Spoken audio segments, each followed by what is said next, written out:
Comme l'a dit Marc, moi je vais vous parler des avancées liées à la primatologie pour les transplantations d'organes. Et puis je vais faire un petit focus sur la xénotransplantation après avoir rappelé un petit peu l'historique de la transplantation. Alors tout d'abord, très rapidement, mais pourquoi la transplantation, hein? C'est pour répondre à une maladie qui s'appelle l'insuffisance rénale chronique, dont les causes sont multiples. Mais donc le rein ne fonctionne plus et il faut absolument le remplacer. Donc 2 solutions. La première solution, c'est la dialyse et la seconde solution, c'est la transplantation. Alors quand on parle de transplantation, il y a un problème de définition. Il faut différencier la greffe et la transplantation. De façon générale, la greffe s'applique à des transpositions de tissus ou de cellules, donc on parle de greffe de moelle osseuse, et on parle de transplantation quand on parle d'organes avec des anastomoses vasculaires. Donc la transplantation est vraiment née avec l'arrivée de l'anastomose vasculaire. Et puis dans la transplantation, donc il y a différents types de transplantation. Il y a l'autotransplantation, donc d'un individu sur le même individu, mais il y a aussi la transplantation syngénique, donc entre deux individus identiques, donc des jumeaux vrais, ou des animaux d'une même souche, donc par exemple des souris. La transplantation allogénique entre deux individus différents au sein d'une même espèce, donc par exemple aux transplantations homme sur homme ou porc sur porc. Et puis transplantation xénogénique entre individus d'espèces différentes. Et là, donc, c'est la transplantation de porc sur primate ou de porc sur homme, ou hamster sur rat, etc. Alors la transplantation aujourd'hui, donc c'est une courbe de l'Agence de la biomédecine, donc c'est uniquement la transplantation rénale. Vous voyez que, je ne sais pas si j'ai une flèche, oui. Il y a un taux constant, à peu près, un nombre constant de transplantations rénales par an, donc à peu près 3 500 greffes, et un nombre croissant de malades en liste d'attente. Alors, ce nombre croissant est lié à un certain nombre de choses, notamment la maladie rénale chronique et la maladie du siècle, hein. Il y en a de plus en plus.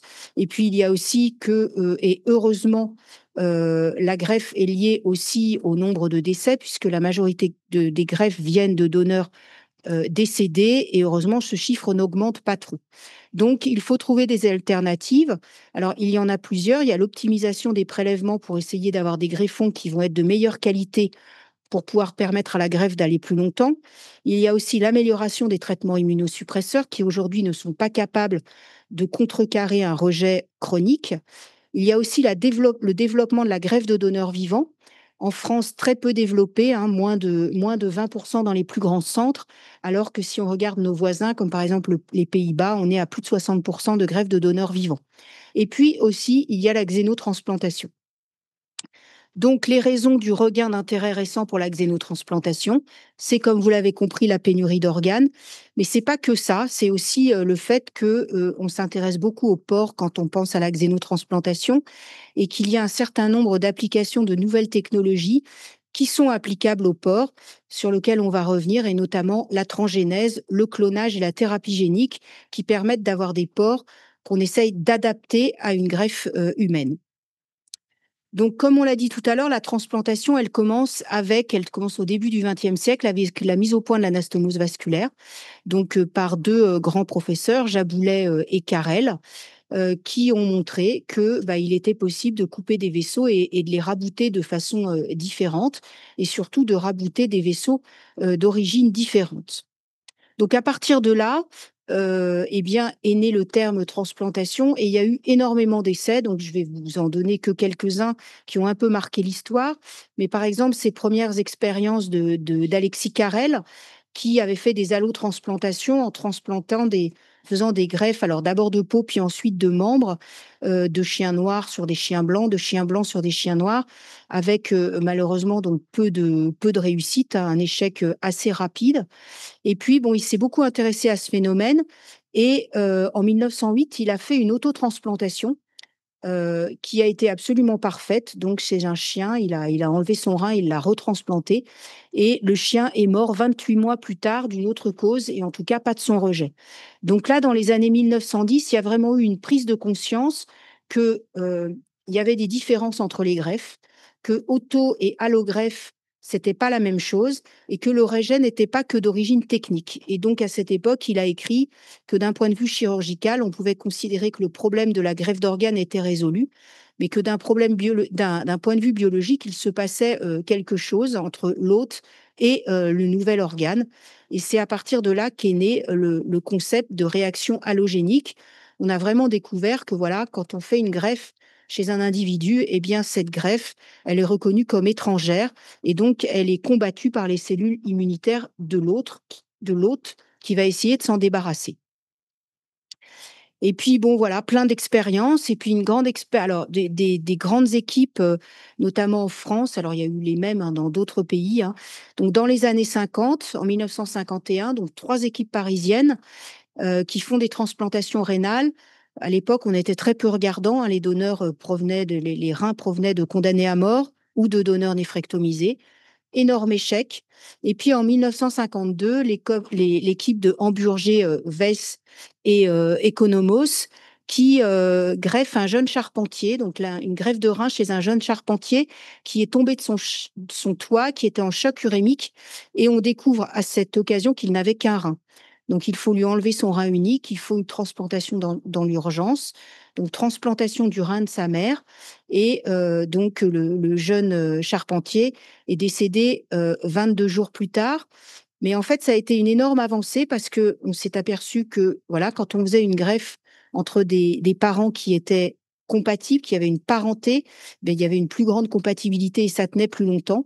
Et puis aussi, pour la première fois, on voyait qu'il était possible de prélever un donneur chez une personne vivante qui pouvait ensuite rester en bonne santé. Ça, c'est juste la petite photo.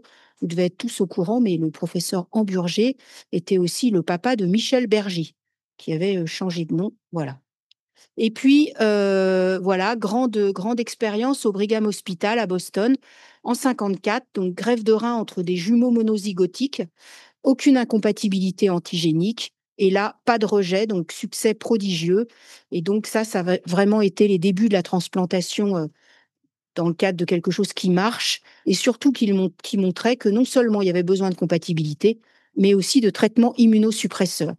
Et donc, bah, c'est ce qui a été par la suite et qui a permis aujourd'hui la transplantation. Donc, compatibilité, eh bien, un grand prix Nobel français, donc Jean Dosset, son homologue en Hollande, John Van Rood, qui découvre le système d'hiscompatibilité HLA pour Human Leukocyte Antigen, qui montre que toutes les cellules, tous les tissus portent des petits antigènes qui sont uniques et donc qui vont poser les bases de la meilleure compatibilité entre donneurs et receveurs qui vont mettre au point les systèmes de cross-match pour essayer de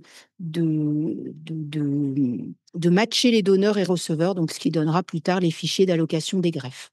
Ça, c'est pour le côté mismatch. Et puis, eh bien évidemment, l'arrivée des traitements immunosuppresseurs sans lequel aucune greffe n'est possible. Et donc, un exemple, mais l'un quand même des plus grands, là aussi prix Nobel, la cyclosporine, donc le docteur Frey qui part en vacances, suisse, qui part en vacances en Norvège, qui ramasse un champignon, qui le pose sur sa paillasse, et puis Borel qui revient, qui travaillait en Suisse à côté de lui, qui trouve sur la paillasse un champignon vieux de 2 ans, qui se demande ce que c'est, qui en extrait la substance et qui s'aperçoit que cette substance est plus efficace que l'azathioprine un corticostéroïde qui à l'époque était utilisé dans le cancer. Et donc là, c'est vraiment l'avènement de la greffe avec Roy Calne qui va commencer à traiter les premiers patients, l'intérêt de l'industrie pharmaceutique pour cette molécule révolutionnaire et puis un tas de molécules qui vont ensuite en découler et donc notamment bah, un grand traitement dont je reparlerai tout à l'heure, l'anti-CD40. Alors pour en arriver là, évidemment, il faut des modèles animaux avant, mais aussi après. Alors le choix des modèles animaux, alors ça c'est un peu de la phylogénie. Donc les vertébrés et les invertébrés se sont séparés il y a 450 millions d'années. Ensuite, on a eu une première séparation de ce qu'on appelle les primates du Nouveau Monde et les primates de l'Ancien Monde. Nouveau Monde par association avec Christophe Colomb, donc c'est les primates de l'Amérique. Et tout ce qui est Ancien Monde, donc c'est à l'Est, c'est Afrique, Asie, Europe.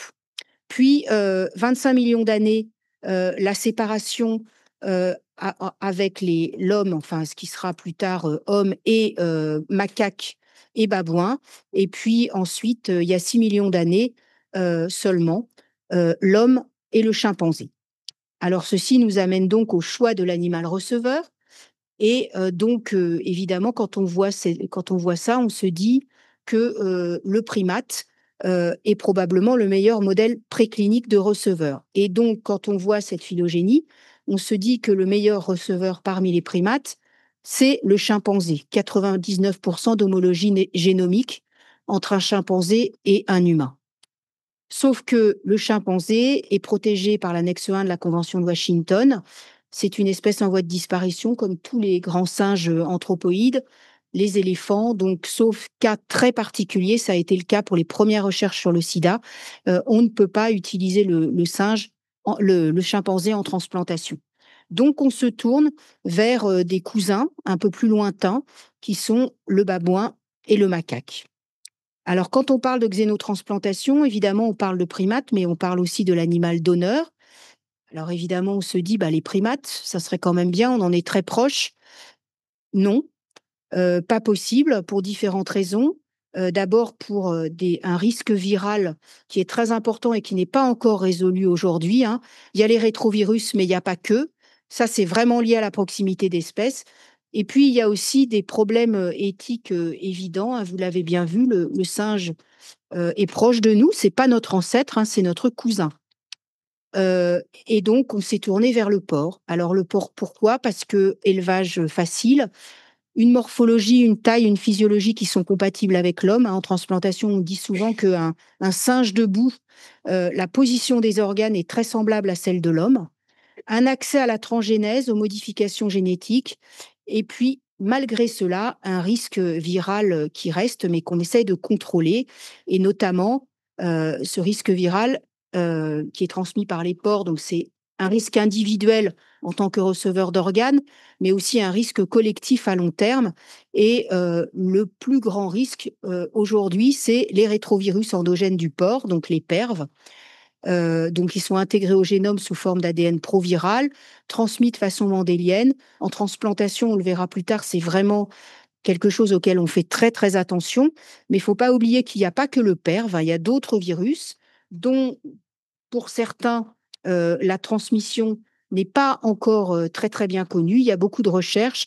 Donc, voilà, on n'oublie pas, notamment, on le verra tout à l'heure, mais le CMV porcin aussi peut être aussi un problème.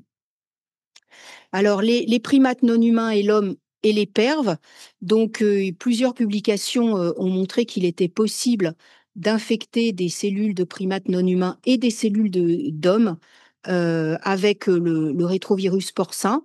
C'est vraiment des études qui ont été reproduites. Par contre, aujourd'hui, on n'a pas fait la preuve que le PERV pouvait être transmis in vivo. Cependant, on n'écarte pas cette possibilité, donc on y fait toujours attention. Alors, les solutions à ça, il y en a. Donc, il y a des essais de vaccination des receveurs. Il y a aussi des technologies pour éliminer le gène PERV. Il y a aussi des siRNA, donc qui sont des petites molécules qui bloquent l'expression, donc pour enlever ou inactiver ces provirus. Et puis, il y a aussi des pores non sécréteurs de PERV. Donc, il y a des mini-pores du NIH et il y a des lignées spécifiques, notamment, qui ont été identifiées il n'y a pas très très longtemps, auxquelles les Allemands s'intéressent beaucoup dans le cadre de la xénogreffe, qui sont des lignées identifiées en Nouvelle-Zélande. Alors, quand on parle aussi de transplantation, de xénotransplantation, porc, primate, il y a des problèmes de physiologie. Alors, en fait, assez peu étudiés, des cas qui sont rapportés, mais pas d'études approfondies. Alors, quand on parle de greffe de rein, on le verra plus tard, mais bon, il semble que ça marche pas trop mal puisque, dans de bonnes conditions, avec une bonne immunosuppression, le bon rein de porc modifié, un rein de porc peut supporter une fonction rénale normale chez un primate pendant au moins 316 jours et 2023, donc 758 jours. Et à côté, bah, il se passe des choses qu'on voit, pour lesquelles on peut pas faire grand-chose, qui sont parfois réversibles. Donc, il y a une anémie Alors, anémie parce que l'érythropoïétine porcine est incompatible avec l'érythropoïétine des primates non humains. Il y a une hypophosphatémie, ça qui peut être compensé. Et puis, il y a une protéinurie, donc qui est due au fort métabolisme du porc, donc avec une protéinurie naturelle du rein du porc. Quand on parle de transplantation cardiaque, la première question qui se pose et qui pose un problème, c'est le positionnement, puisque en fait, un porc, il est sur ses quatre pattes et quand il va se retrouver chez l'homme ou chez le primate, il va prendre une position debout ou semi-debout. Donc, il y a beaucoup d'expériences qui ont été justement embêtées par ce problème, ou en tout cas qui l'ont considéré, donc, dans lequel le cœur était en position hétérotopique. Mais maintenant, on arrive aussi à des greffes de cœur orthotopiques. Et là, il semble que finalement, ce soit pas un très grand problème que le cœur ne soit pas soutenu dans la cavité thoracique. Mais il n'y a pas eu de réel travail de physiologie pour l'instant là-dessus. Et puis les îlots de Langerhans, où je vais aller vite parce que je n'ai pas pu tout traiter, mais donc il a été montré que des îlots porcins greffés pouvaient normaliser la glycémie chez un primate. Alors quelques différences encore de physiologie qui là, nous intéressent plus particulièrement puisque ça touche le rein, et auxquelles on n'a pas encore vraiment de réponse dans le long terme. Donc le fait que les reins de porc ont moins de néphrons au total, moins de néphrons à boucle longue que les reins de primates et de primates non humains et humains. La vasopressine porcine qui est plus puissante que la vasopressine humaine, ce qui suggère qu'il pourrait y avoir des problèmes au niveau des récepteurs rénaux porcins. Et puis enfin, la rénine porcine, qui n'est pas capable de cliver efficacement l'angiotensinogène humaine et celle des primates, qui suggère que donc le système rénine-angiotensine-aldostérone pourrait être altéré après une xénotransplantation rénale. Ce qui pourtant, dans certaines expérimentations, n'est pas forcément le cas puisqu'a priori, il semble y avoir une adaptation du rein de porc. Voilà, alors il y a les problèmes sécuritaires, il y a les problèmes physiologiques et puis il y a aussi évidemment des problèmes immunologiques. Et ces problèmes immunologiques donc sont liés à l'évolution. Et vous l'avez bien compris, les humains, enfin les humains, les babouins, les macaques se sont séparés des autres mammifères il y a un certain nombre d'années. Notamment, il y a une molécule qui s'appelle GAL-alpha-1,3-GAL, qui est très importante en transplantation. Et les humains, les babouins et le macaque ne possèdent pas l'enzyme qui est capable de dégrader la GAL-bêta-1-GAL en GAL-alpha-3-GAL, alors que tous les mammifères la possèdent. Et ça pose évidemment un grand problème, puisque s'il n'y a pas d'expression de la gale sur les cellules humaines et de primates, ça veut dire qu'on produit de façon avant toute greffe des anticorps anti-GAL. Et donc ça veut dire que chez tout receveur primate, vous avez des anticorps anti-GAL contre ce GAL qui va se trouver chez le porc, et donc ça entraîne un rejet hyper aigu, extrêmement rapide et très agressif. Alors, on parle beaucoup du GAL, il n'y a pas que lui, il y a d'autres xénoantigènes et notamment, il y a le Neu5Gc, donc ou CMAH. Alors, c'est cystidine monophosphate N-acétyl neuramidique hydroxylase. Donc là encore, c'est une enzyme qui est capable de cliver un acide sialique en un autre acide sialique et qui, lui aussi, n'est pas présent chez l'homme, n'est pas présent chez les primates de l'ancien monde, donc babouins et macaques. Donc, on a tous des anticorps antinaturels, des anticorps naturels, avec une petite précision quand même, et qui peut poser justement aussi des problèmes dans les modèles porc-primate et les modèles porc-homme quand on fait la comparaison, c'est que il y a quand même 10% des humains qui n'ont pas d'anticorps antinaturels, d'anticorps naturels contre cette molécule, et on ne sait pas pourquoi. Alors, il y a eu des études qui ont été faites. Il y aura une possible pression de sélection qui serait liée au paludisme, mais ceci ne reste pas très clair. Et enfin, un autre xénoantigène, c'est SDA. Alors, SDA pour le nom d'un donneur de sang bénévole qui s'appelait Sidney Smith. Donc, c'est une molécule qui a été identifiée sur les globules rouges, qui est exprimée sur les globules rouges des mammifères. Et donc là, encore 90 des humains expriment ou sécrètent cet antigène SDA, 10 non, et donc ce qui peut, aussi, poser un problème. Voilà. Alors, bah, vous l'avez bien compris, en fait, la première barrière, c'est ces anticorps préformés.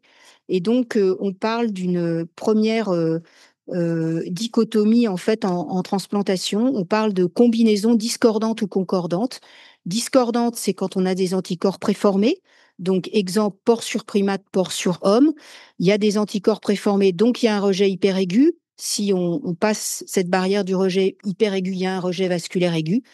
Et puis, il y a des combinaisons dites concordantes. Donc, par exemple, hamster sur rat, pas d'anticorps préformés. Et donc là, il n'y a pas de rejet hyperaigu, on a un rejet vasculaire aigu. Voilà. Donc, tout ceci m'amène très rapidement sur les mécanismes de rejet vasculaire en xénotransplantation. Donc, d'abord, vous avez cette étape des anticorps préformés. Donc, les anticorps préformés vont se fixer sur, par exemple, les motifs GAL du greffon porcin, entraîner une cytotoxicité dépendante du complément, avec l'activation de la cascade du complément et la formation du MAC, rejet hyperaigu dans les minutes à heures qui suivent la transplantation. Ensuite, deuxième étape, il va y avoir les anticorps qui vont se former de novo, puisque le greffon porcin va être reconnu comme étranger par le primate ou l'homme. Donc là, intervention des cellules NK qui ne va pas reconnaître les molécules comme étant du soi, et donc une cytotoxicité qu'on dit dépendante des anticorps, avec un rejet vasculaire aigu qui va être dans les jours à semaines qui suit la transplantation. Et puis ensuite, l'activation de la cellule endothéliale avec bien là toute la coagulation, l'activation et toute la ribambelle des cellules, et notamment toujours ces cellules NK, mais également les cellules cytotoxiques, lymphocytées, et aussi les monocytes macrophages avec un rejet cellulaire dans les semaines à mois qui vont suivre la transplantation.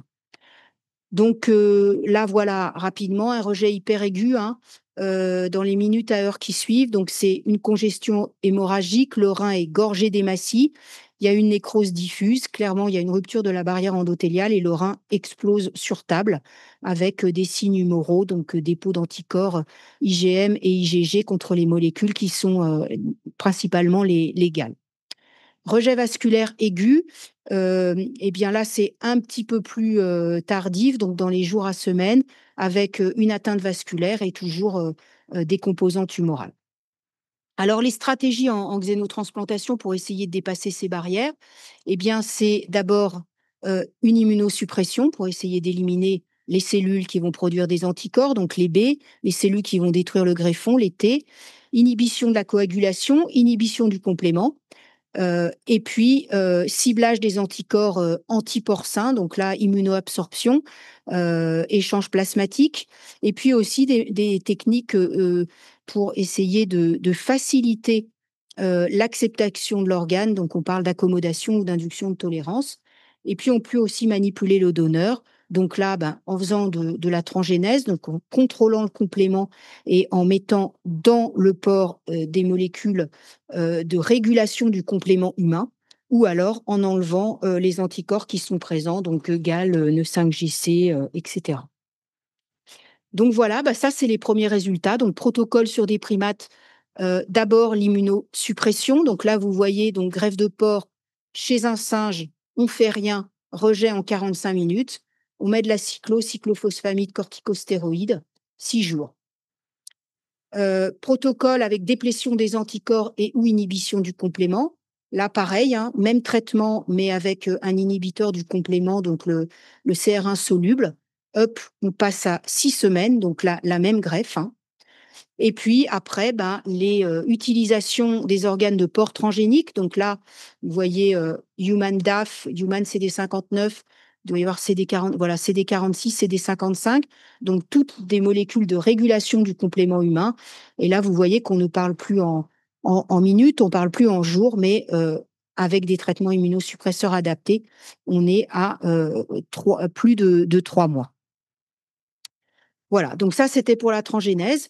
Les traitements immunosuppresseurs, le blocage du complément, et cetera. Et en fait, bah, la grande découverte et qui a fait avancer la xénotransplantation, eh bien, ça a été aussi les techniques d'inhibition de ces anticorps, de ces antigènes à la surface des cellules porcines, et notamment donc l'antigène GAL. Donc un certain nombre d'équipes qui ont fait ces porcs KO par différentes techniques, d'abord des porcs hétérozygotes, puis des porcs homozygotes, avec l'extinction totale de la molécule GAL à la surface des cellules du porc. Alors, qu'est-ce que ça donne? Eh bien là, vous avez un protocole de xénotransplantation de l'équipe de David Sachs à Boston. Donc, protocole d'induction de tolérance avec ce qu'on appelle un thymokidney, c'est-à-dire que le rein du porc va être greffé en même temps que des cellules thymiques qui vont être placées sous la capsule rénale. Alors pourquoi? Bah, pour que ces cellules thymiques reconnaissent le rein de porc et donc vont produire des cellules qui vont reconnaître ce rein comme n'étant pas étranger et donc vont favoriser la prise de greffe. Et là, donc, des premiers animaux avec des survies à 80 jours, pas de survenue de rejet hyperaigu, jusqu'à 3 mois, donc des greffons avec une fonction rénale normale, pas de rejet, pas de dépôt d'anticorps et une absence de cytotoxicité. Là, eh bien, donc là, j'ai vraiment passé très loin parce que je ne pouvais pas vous passer toutes les expériences. Mais là, vous voyez que, bah voilà, on arrive, on passe l'étape de chaos, on ajoute l'étape de transgène, on ajoute l'étape d'immunosuppression. Et là, dans un modèle de greffe cardiaque, il va manquer un truc, oui. Dans un modèle de greffe cardiaque, eh bien, vous avez des patients, des singes, donc qui vont tolérer un greffon porcin avec une fonction normale pendant plus de 3 ans. Et ça, et c'est la même chose en greffe rénale, avec des greffons rénaux qui vont arriver à plus de 435 jours.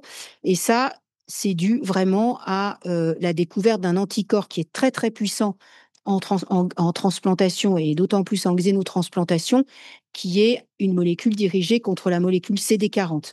Alors, vous savez que le CD40 se lie au CD40 ligand. Il y a eu des essais anti-CD40 ligand, mais le CD40 ligand est présent sur toutes les cellules, dont les plaquettes. Et donc, les premières expériences ont été une catastrophe puisqu'on a eu des embolies avec des thromboses plaquettaires. Donc, on utilise le CD40 parce que lui, c'est une molécule qui n'est présente que sur les cellules du système immunitaire. Voilà. Alors, pour résumer, donc l'évolution de la survie des xénogreffes, bah, vous voyez dans les années 1900-1960, en minutes, 60-90 immunosuppression, échange plasmatique, jours, semaines, jusqu'aux années 2000, les animaux transgéniques, on passe au mois. 2013, les porcs clonés pour le GAL, mais pas que, en mois. Et puis ensuite, ben maintenant, on arrive à des animaux multitransgéniques, l'utilisation de cette drogue anti-CD40. Et là, vous voyez qu'aujourd'hui, les deux boîtes qui produisent les porcs aujourd'hui, c'est iGenesis et Revivicor. Donc 4 KO, donc 3 KO pour les 3 molécules dont on a parlé tout à l'heure. Un KO PERV, alors on dit 1, mais en fait, il peut y avoir jusqu'à 60 KO pour cette molécule. Et puis des transgènes, molécules du complément, molécules d'inhibition du complément ou de la coagulation. Alors, vous l'avez compris, toute cette recherche, elle a été faite sur le primate. Et donc, c'est cette recherche qui, aujourd'hui, a permis aussi qu'on aille au modèle humain, dont je vais vous parler quand même un petit peu parce que c'est quand même l'actualité aujourd'hui. Alors, la recherche chez l'homme, ça a été d'abord, donc c'est américain, c'est d'abord chez des patients décédés, donc mis sous ventilation. Donc là, c'est la première expérience qui a été réalisée par le groupe de Montgomery. Donc thymokidney, comme on a dit tout à l'heure, placé sur la cuisse d'une patiente, donc avec des organes revivicores, donc transgènes pour 6 gènes humains, 1, 2, 3, 4 gènes KO, et puis traitement adapté. Et donc, bah, qu'est-ce qu'on observe? On observe il y a eu 2 patients, enfin 2 patients morencéphaliques qui ont été transplantés. Donc, une production d'urine qui, à 24 heures, est normale. Une créatinémie, donc une fonction rénale qui se stabilise. une histologie qui ne montre pas de signe évident de rejet hyperaigu, léger dépôt de C4D chez un des receveurs avec un début de rejet vasculaire, et puis donc pas de transmission du PERV dans les PBMC des receveurs chez ces patients. Il y a eu toute une analyse qui a été faite notamment par l'équipe d'Alexandre Loupy à Paris sur ces animaux et sur cette réponse. Et bah, qu'est-ce qu'on a trouvé? On a trouvé donc une réponse humorale, donc des anticorps, du complément, des monocytes et des macrophages, des cellules NK et des cellules endothéliales. Donc, qu'est-ce que ça nous dit, ça? Ça nous dit que qu'est-ce que ça nous apprend? Ça nous apprend plein plein de choses, mais ça nous montre aussi que les résultats sur le modèle humain décédé rappellent très fortement ceux qu'on a observés chez le primate, donc suggère vraiment que c'est un bon modèle.